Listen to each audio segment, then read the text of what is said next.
I'm Shara Tibken, here with Scott Stein, and we just got done with the WWDC keynote. All about software. Scott, what do you think was kind of some of the big news today? So I think Apple Watch that they let off with was pretty interesting because that product needs some fixing, and they immediately addressed speed. So they were talking about the ways in which Apple Watch can run things faster, run in the background, and have activity functions that are a little smarter, social stuff.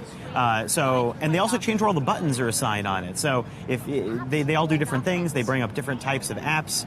So it looks like they're kind of reinventing that. Yeah, well, I think they're trying to make it more familiar to what your iPhone does. Kind of like the control center and the things you can swipe just on the iPhone. And we saw Apple Pay coming to the Mac now. That's a pretty big deal. But it's kind of funny. You still have to use your iPhone or your Apple Watch to authenticate it. Right, until a Touch ID ends up on a Mac in the fall, probably, on all of them. Yeah. But yeah, you could use your Apple Watch to unlock your Mac. You could use your iPhone to use your thumbprint. It'll be interesting to see how that works. I feel like that's easy if you have a lot of Apple devices. Another really big thing they changed was messages, really making it more interactive, lots of emojis. What were they doing there? Well, it looked like they were trying to make it more dynamic, so you could send you could send a message with a slam, or you could send it with a gentle touch. A little whisper, I'm sorry, I miss you. So it's like a new way to script your messages and be ruin the protocol. There's that. There's a whole bunch of stickers, third-party stickers. The disappearing messages. Disappearing messages and payments. Yeah. So they're trying to just expand that, but some of that has been around in others, but it's nice to see it arrive in messages. Mac OS, no longer OS 10.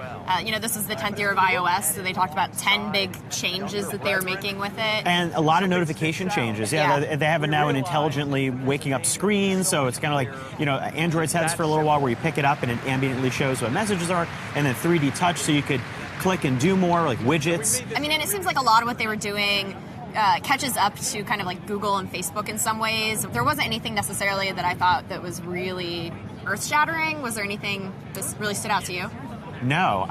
One thing I have a question about is the more that you open up all these different services and interconnected parts, will they all play well together? If Siri opens up to all these different apps, and they listed a ton of third-party apps in your car and search and driving and music. How do you summon that? Yeah, exactly. Do you have to say play Taylor Swift in Spotify? How specific do you have to get? Car. Eventually it's just I might as well just pull up the phone and just click buttons instead of actually talking to Siri. I think one of the best things actually was the HomeKit element. Finally, they're getting a home app.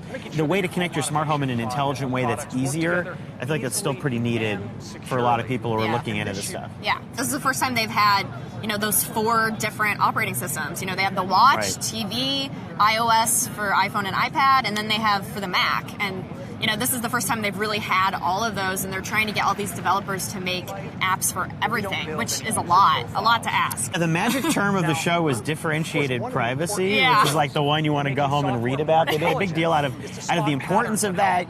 Sometimes there's a bit of jargon that always pops up at these shows. That felt like that was that moment. And how well they also talk about machine learning and deep learning, which you're hearing talking about a lot of conferences. To understand photos and objects. They said that was done on device. That's interesting because most other services right now are thinking about in the cloud. And Apple is very much on this on-device philosophy. And obviously all of this stuff is coming for developers today. There's also going to be public beta for these in July. But for the rest of us, we'll have to wait until this fall. Again, I'm Shara Tibken with CNET with Scott Stein. Thanks for joining us. Thanks.